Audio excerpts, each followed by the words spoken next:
All right, we're going to continue discussing resonance, and then we're going to start with an example as well as figuring out which one is minor and major in terms of contribution to the resonance hybrid. So let's take a look at this structure. Now we can go two ways with this. I can drop down the electrons here, or I can drop down the electrons there. Either one would actually work, right? But as I drop down the lone pairs from the right hand side, from the electrons that are coded in blue, these electrons would have to come up. So if I were to redraw the structure or draw the resonance structure, I would have now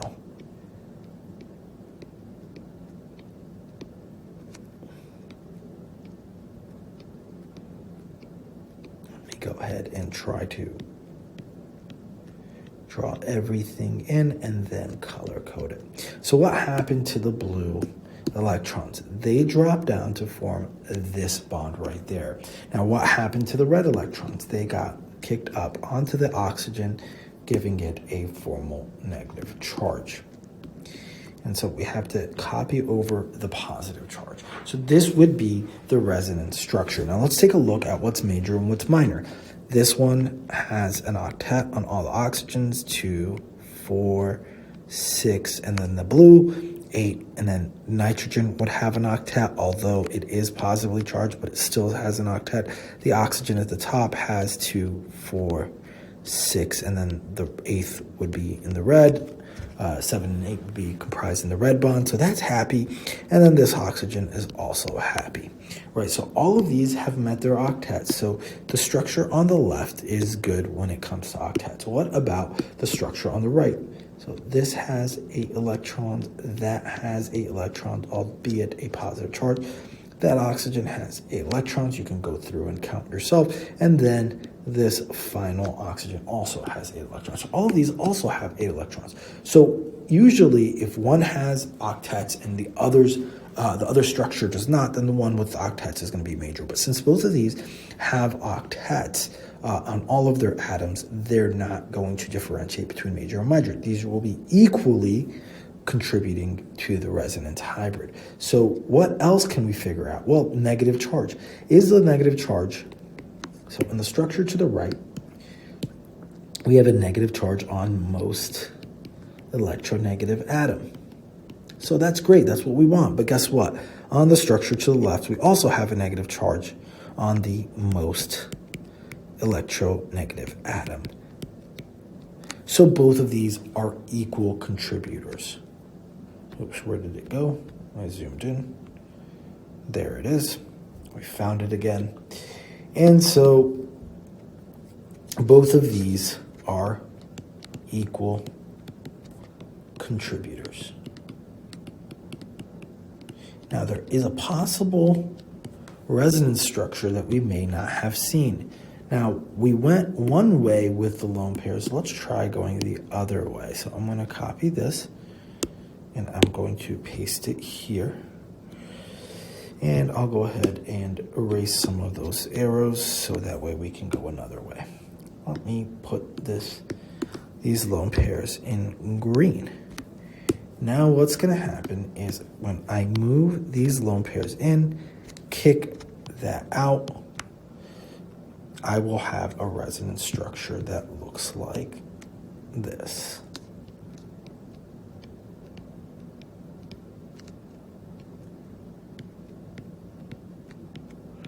I'll go ahead and draw all the colors in a second. The blue electrons in this case remained untouched. We have the nitrogen still with the positive charge because it's going to have 4 bonds to it. Where is that 4th bond? Well, it is now in the form of a positive, in the form of that bond, that green bond that came from the lone pairs. Now, where is essentially the red lone pairs? They popped up onto that oxygen, giving us a negative charge there. Or see the red bond here. Oops, let me get the red out. See that red bond here? It went up to become these lone pairs on the right. So now here's something curious. we're looking at this, and now we have two negative charges here, right? Only one negative charge there. Sorry, I erased it, right? Only one negative charge that was there. The molecule's charge is not conserved. Something is wrong, right? The reason this is wrong is because we forgot when the green lone pairs dropped down, essentially a positive charge on the oxygen was formed. Now the overall structure is neutral, just like it was over here, right? We had a positive charge and a negative charge balancing each other out. And then also here, we had a negative charge, positive charge balance each other out. So all of the resonance structures in terms of charge will be essentially the same. The charge is going to be conserved. Now, which of these is the major structure? So we said the top two were equal, and these two are actually one and the same. They're just a redrawing over. So essentially there are three structures. This one on the left, which are two, which I've redrawn twice, it's the same exact one. This right here we'll label 2, and this will be 3, right? So we said 1 and 3 are the exact same in terms of their contributions, right? We see that they have a negative charge on the most electronegative atom. Here, however, we have a positive charge that is formed on a very electronegative atom. In addition to that, we have placed a positive charge in very close proximity to another positive charge. So this will be a less stable structure, and therefore it will contribute less.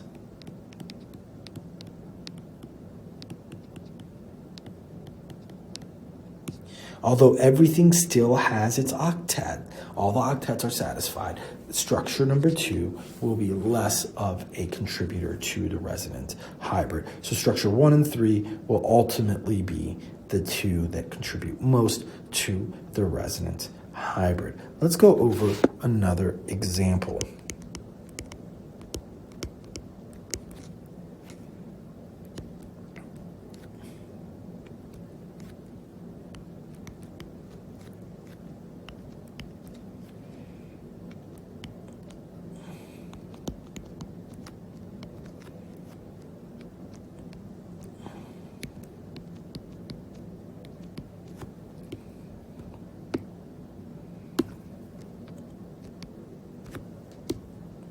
And let's take a look at this example. And so I have essentially a couple things that can happen.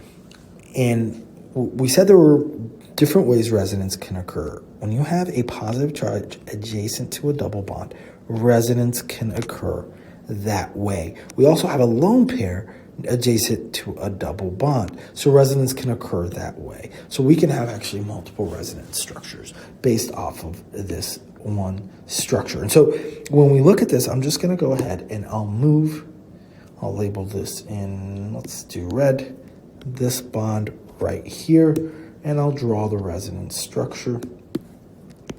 The red bond moved over, and so now we have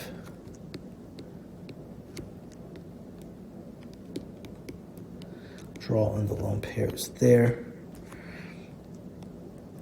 Now we have a positive charge there, and we'll go ahead and place the red bond there because that's where it moved. Excuse me, the positive charge is not there. The positive charge would be where, there it is. All right, so if I number this 1, 2, 3, we move the bond from 2 to 3 to 1 and 2, like we've seen in the patterns before, and then the positive charge moved over to 3. So 1, 2, 3. It's that same pattern where we move the bond from 2 to 3 over to 1 to 2, and then the positive charge goes from 1 to 3. And so I forgot to put in the lone pairs that were in blue on this side. And so now that completes the structure. Now, what we have here is another instance of resonance where we have a positive charge adjacent to lone pairs. So what we're going to go ahead and do is we're going to drop those electrons down, and we're going to continue forming another resonance structure. So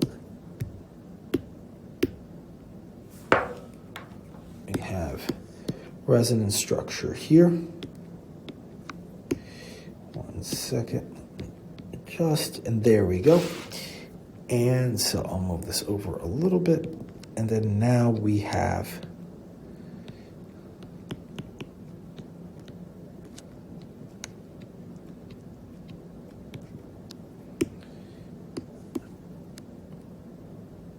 the electrons drop down into a bond.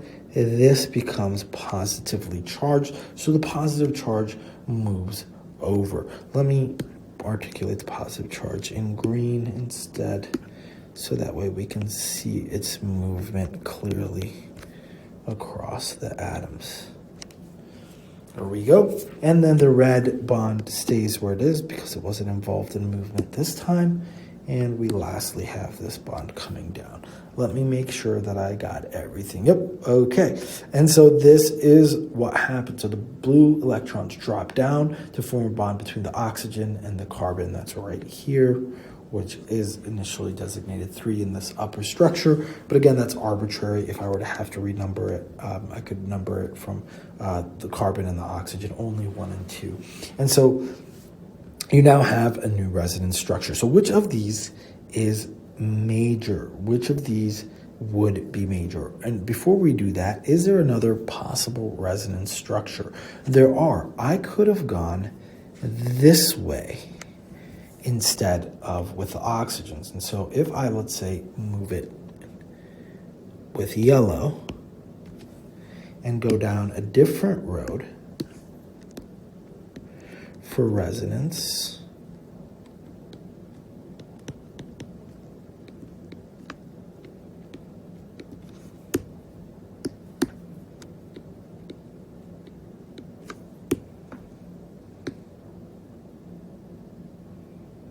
see here, we said yellow. And so if I create that bond there, put the red bond where it's at, I'm missing a bond over here. There we go. And so now the positive charge would actually be on the nitrogen. Right? So that could be a resonance structure as well. Right? And now, are there any final resonance structures? I think that's it for us today in terms of the resonance structures available in this molecule. And so let's take a look at what is the most stable of all of these structures.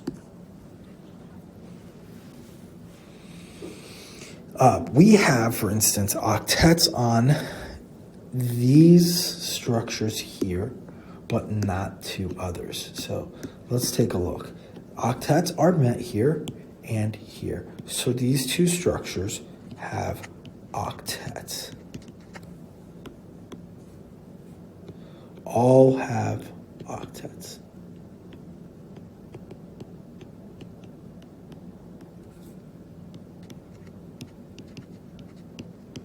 The top two structures, however, have a positive charge on a carbon. So this carbon only has 6 electrons. It is not achieving its octet in these two structures. So that leaves us with these two structures to the right and bottom.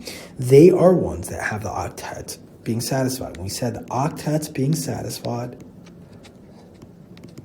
trumps everything else. So it trumps having a positive charge on a less En atom, and it trumps having a negative charge on a more En atom.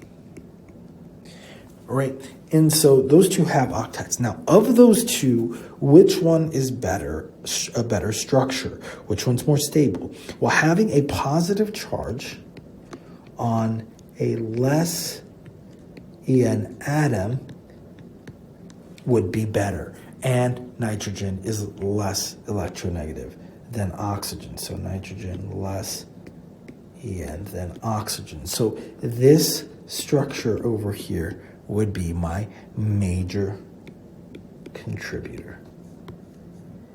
So I'll color it in, let's say, green. That would be my major resonance contributor.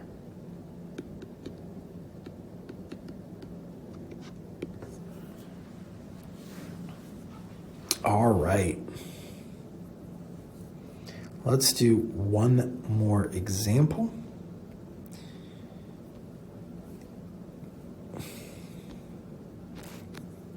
What is that, example 3?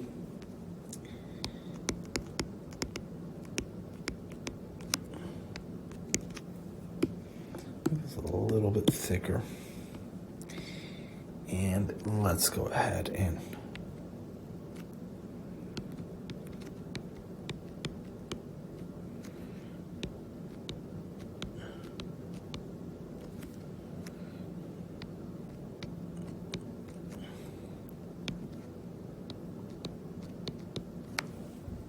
okay, so what do we have here? We have a lone pair next to a double bond. So that's one instance where we can do resonance.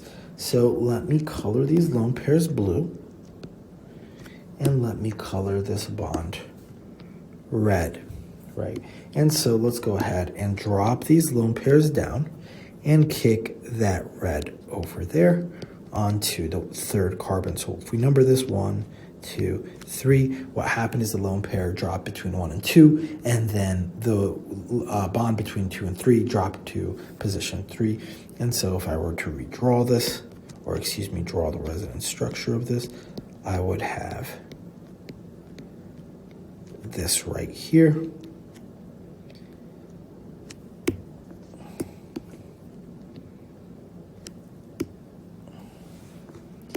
And the lone pairs would now be there. And so that would be my new structure. Now, can I do anything else with this? Sure. What I can do is I can actually drop this down. So let's call this 1, 2, and 3 now, and drop that down. And then what would happen is the bond, let's color it green, that was here would have to kick up onto the oxygen. Again, because we have a octet already on that carbon and can't take any more electrons unless it kicks something up. And so now let's go ahead and draw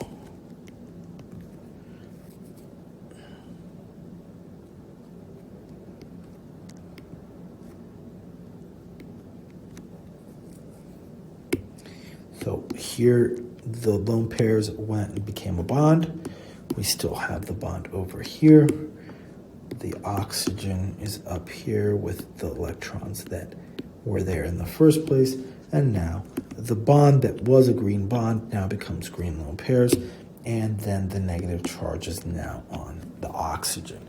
So these would be the 3 resonance structures. So let's take a look at what is the most major. Well, all of them have all of their octets. So go through and count, maybe pause the video and go through and count each electron or each carbon and see which ones have its octet. And you'll find that all of them have their octets filled. The difference here is that we have a negative charge on the most electronegative atom, which is oxygen. So oxygen is more electronegative than carbon. So when we deal with electronegativity, oxygen more electronegative than carbon. Therefore, this would be our major resonance